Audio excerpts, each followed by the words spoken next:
Well, I think what interested me most was Mordecai Kaplan's idea of Judaism as a civilization, that it's not just a religion, but it's a community that includes religion and culture and language and arts and music and dance, and that there really was a Yiddish land that crossed the political boundaries, and it had a lot in common. I always felt very identified with East European Jewry. I never, knew much about, until later, about, Sephardic Jewry or about West European Jewry. I always felt very East European Jewish. I don't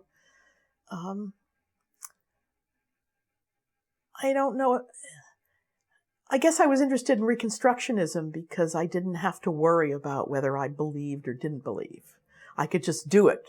And whether I thought I was quoting it or saying it didn't matter. That's what, if you're Jewish, you don't eat pork, you daven, you say certain things, you observe holidays. And in fact, our son, who's now 23, when he was a kid, he was at the age where he was poking us, and he said, "I don't believe in God."